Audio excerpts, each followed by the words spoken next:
I didn't mean to. Okay. So at least we're going to edit this. Alright, so hi everybody.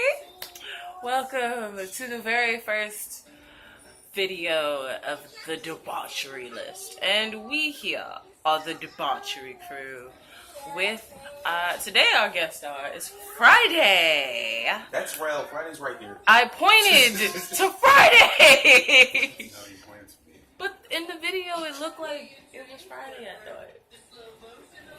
We love you anyway, though. So, today we're going over the movie review of Jumanji, and then a couple of movies that'll be coming up that we are going to be covering, and the movie that we'll be covering next Monday. So, we can get this started with Matt on his reviews. So, pretty much everybody is going to have their opinion, but here's a fair warning, ladies and gentlemen. I'm sorry. I'm the guy that everyone's just going to have to hate, because some of these reviews and some of the shit that was said about the movie, which I actually like, by the way. I actually like the movie. It made a lot of sense to me. It's just stuck on stupid. Well, this is Matt, the ambassador of salt. He's about to tell you guys the salty reviews and his opinion on the salty reviews. So, all right. So one of the things I've noticed that I noticed in like looking back, and also Yellow did some research on this, was the ratings.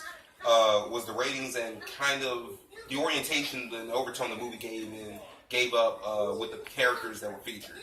First and foremost, I actually like the fact that they kind of diversified the age group for the movie from the original cast. The original cast were preteens, if I'm not mistaken. Back in like the 90s, we had like the preteens who were the ones in the movie. It was actually only two. It was only two. The little girl and the boy.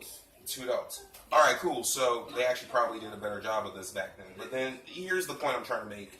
The movie, one of the issues that people had with the movie was the fact that it was too sexually explicit, which I can't quite see because it's PG-13. It's like they made it very clear that some of this shit might even be in there. That's the first thing I want to hit. You guys knew what you were going in for. If you didn't, you probably should Google search what the fuck the ratings are so you can understand what it is you're going to take your child to see. Second, the movie was a kickback for a lot of people who actually know what Jumanji is. Otherwise, it wouldn't have made money. If I'm not mistaken, we grew up with that shit in the 90s. We know what we're going to expect. We had a crazy nigga with like a fucking bush-like mustache trying to shoot kids in the jungle. So you can get mad about how Jumanji is like sexually explicit, but we're not going to talk about how this nigga was hunting children for game, apparently.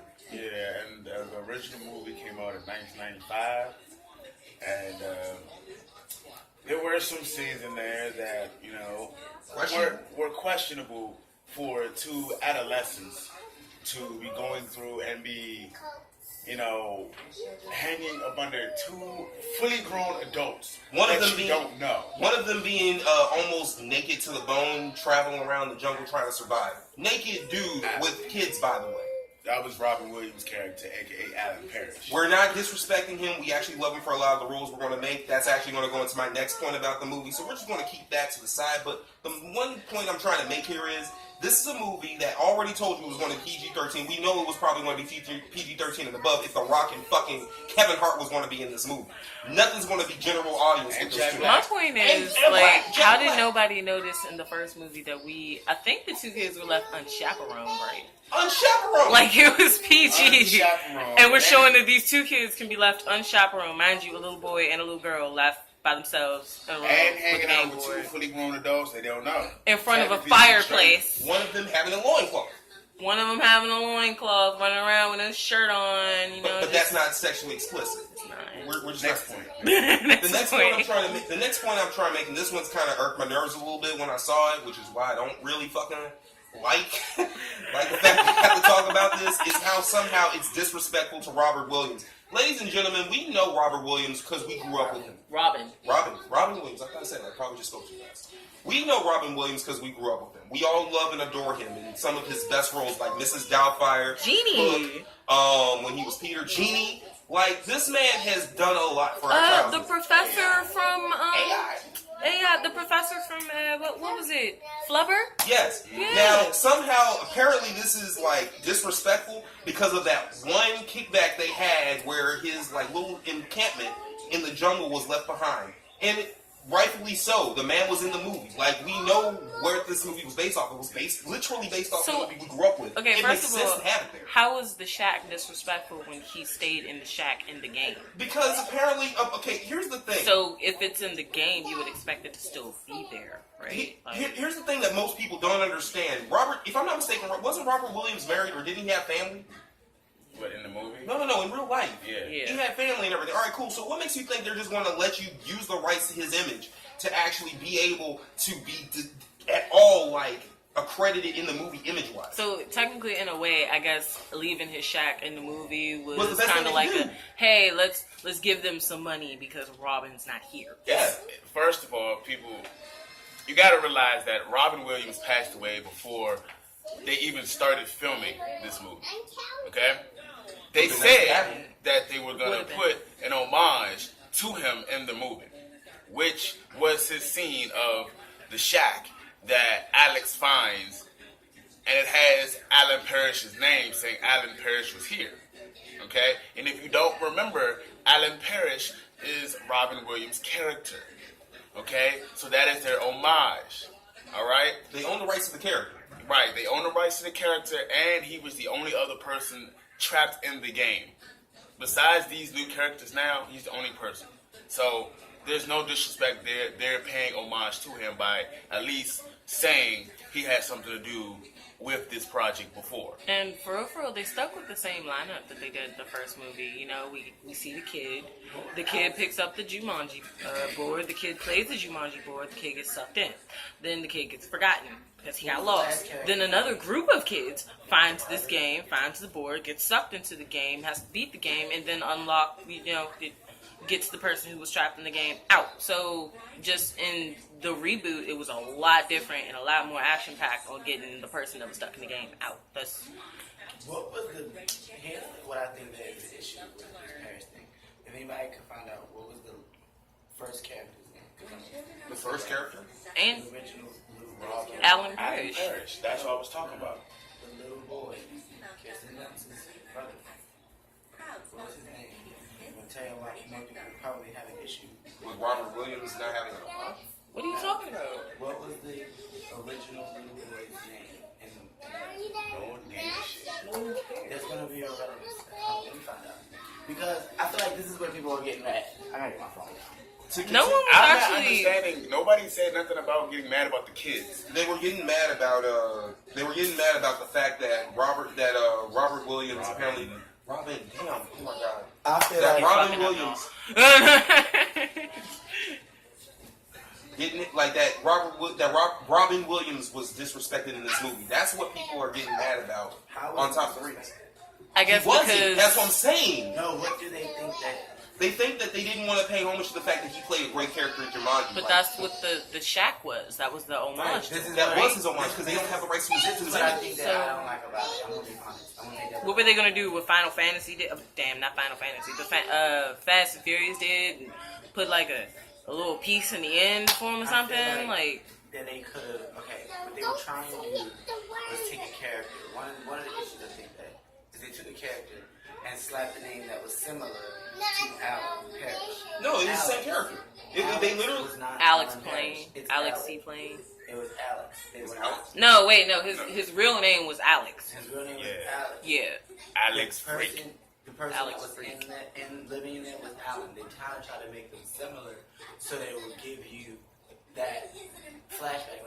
But the issue that I have is that I think that most people have is that they should have made Alex some kind of kin to Alan Parrish. There's no real connection. Here's why that's not. Here's why that doesn't make sense. Technically, no. Here's the connection. He was the kid that started playing the game and got sucked in it and got lost. Just like the Just original, like Alan. Just like Alan. Just like Alan. Like that's how the game That's- starts. that's One person starts the connection. game. For me. In the very beginning, very beginning, there's another thing. They don't make a mention, just like the first movie. First movie, they showed Alan going into the game. Alex popped up out of nowhere. No, you're wrong. You're wrong. Because we're already When they at 9. find the game, and we're still on the review. when they find the game, No. his roommate takes it home to Alex and says, "Oh, look what I found." Alex is the there one that another says point no we one can plays start board moving? No, I games. was We're at done. 10 minutes. Done. Like, And it starts we're gonna have to make a feeding. whole nother video. Yeah, like From a board game. it's gonna have to be It's, another video for what we're covering next. But yeah, no, the major points that I was just making was that realistically, like, there was nothing here. People are just finding something to bitch about. No, there was no disrespect to Robert Williams in this movie because the character that he played was mentioned. It was mentioned properly and accurately, and the things that happened in the original Jumanji movie that happened in this one were also the same. Like The someone levels, how the levels play out are still the same. The Same adaptation. order. Now, the adaptation to the game, the board game, into like an old game cartridge, that was kind of ingenious because the game was supposed to be cursed, ladies and gentlemen. It makes sense that a magical ass enchanted game is going to find a way to attract someone new. Like, it makes a lot Not of sense. even attract someone new. It's just if this game is cursed and it's magical, it's going to evolve with the age Exactly. of Technology. game playing. So Exactly. if it was based in the 90s when the kid found it in the 96, of course in 96 everything was game cartridge. Now, that's the other thing people forget, that Alan also was a guy that was kidnapped from a time period before that. Where the games then was game boards. Exactly. Yeah. So it actually makes a lot of sense that it's going to adapt to the person it captures next. So that was the only points I was going to make. People need to stop bitching about the fact that they decided not to know what fucking rating is when they decide to take their kids to watch this movie that they know damn well is going to actually be explicit because they grew up with it, and of course, in our current day and time, what was not accepted back then is easily accepted now. And of course, the fact that Robert Williams was in no way, shape, or form disrespected. In fact, he wasn't even mentioned. His image was not used, just simply the character he played. Alright, so because we now have to wrap up the review conversation. We don't have a part 2 to this video. Like, Because we only got also 4 give us minutes your left. opinions. I'm probably going to shoot them down somehow anyway. So put your comments and your feelings about Jumanji below in the comments. So, I want to say one thing. If you're going to talk about a movie's rating, do research on the ratings. There is a certain rating system they have for movies, and if you don't know, R is basically the end of the chain, okay? R-rated movies means blood, guts, gore, Everything. like Anything everything in real life. under the sun, basically. The reason why this movie was PG-13, there was no blood, okay?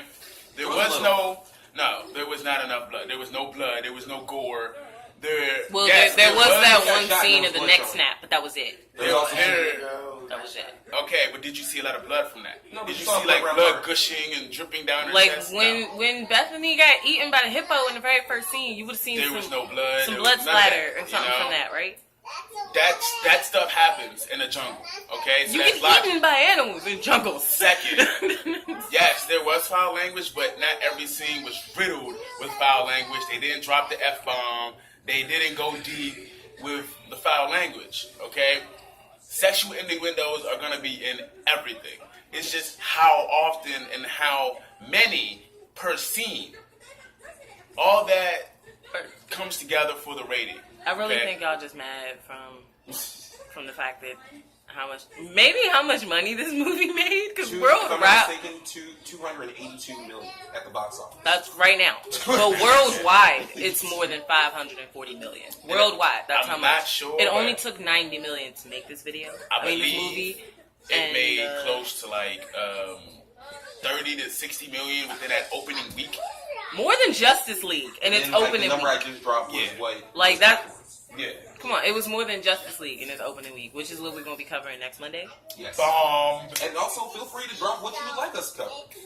Yes. Do remember to comment what you want us to cover. It does not matter whether it's a movie, a controversy, something in the media, like this video that we're probably going to post next about this little boy in the H&M hoodie. Anywho, so Yeah, so there's gonna be a lot more debauchery to come. also, did you guys know that Jumanji was actually shot in Hawaii? Like, did anybody peep that? Anybody? I didn't pay attention. Yeah, it was shot in Hawaii. And I repeat, there will be a part 2 to this video since we went a little overboard with Matt's, saltiness. It wasn't really that salty. It was more or less people just need to stop bitching. The next video is basically going to be the movies that we cover, like while we're covering Justice League, and the movies that we're covering coming up in February. So, which is of course Black Panther included. So, we could probably end this with the introductions, which is as backwards, because we were supposed to start with the introductions, but I started this off wrong. That is totally my fault. And that's okay. So, like I said, we have here Friday, who is our guest star, and if anybody who's going to be back, and if anybody wants to learn more about Friday, follow Friday on Instagram, which we're going to put also in the description below. The links. Yeah, we're going to put the links and everybody's Instagram. Well, it's only me and Friday that have Instagrams at this moment. Yeah. Keep Facebook all day, bro. Yeah. We also have a Facebook page and group and Messenger, so I can put all the links for that below also. And I'm Matt. Everyone knows and hates me. This is Rel. Matt, what is your title? Matt, what is your title? Forgot how to do the introduction already. Yes, I did. I'll do it later. Don't worry. This is Matt, the ambassador of salt. Damn it. He controls all the relations in the Salt Nation. He is the king of all things salty. That's why he started off with the salty reviews. Fuck y'all very much. This is Rel. I'm Rel, the Duke of Reality. The realest nigga in the room. At all times. At all times. And even though we didn't see much of it in this video because, I really didn't have anything to rant about. You'll see more in part 2. Oh, you damn sure will. But, and I am Yellow, the Duchess of Savagery. The Duchess of the Duke. And this is the Debauchery crew. Of course you're going to love us because you have no other choice. But it's censored myself. You can either do that or be a fuck nugget. It's your choice. Yeah, I mean, you could either chill with the Debauchery crew and love the fact that we cover all of the debauchery in the world at this moment, or fuck you. That's what you could do. Alright. No. We are not just covering movies. Movies is just one thing that we will take up under our wing, but there's more to come from the debauchery list, like top 10s and interesting anime and cartoon conversations. Also in the near future, remaster. Also in the near future, we will be doing skits. So bear with us on that. We will be starting to get together scripts and stuff for tiny skits. I'll be doing something like the Pocket Princesses, but not exactly like the Pocket Princesses. It's for specifically the Debauchery crew. It's not going to be called Pocket anything because I'm not trying to get sued. So no, I'm not, because I'm not doing it. I'm not doing it exactly like that. But I will be doing drawings of tiny little comic strips. No, it's not going to be like a whole story comic strip. It's going to be one picture at a time. Ow. Okay, so yeah, we're going to be doing that. And anybody else want anything to add? Forget all that. We are running a little bit overboard on time. We had to start getting ready for this part 2 to this video so we can get ready to start our next video. So we'll pick this up in part 2. We'll see you guys later. We're out. This is the Debauchery crew. Next time. We'll be back. We will be back.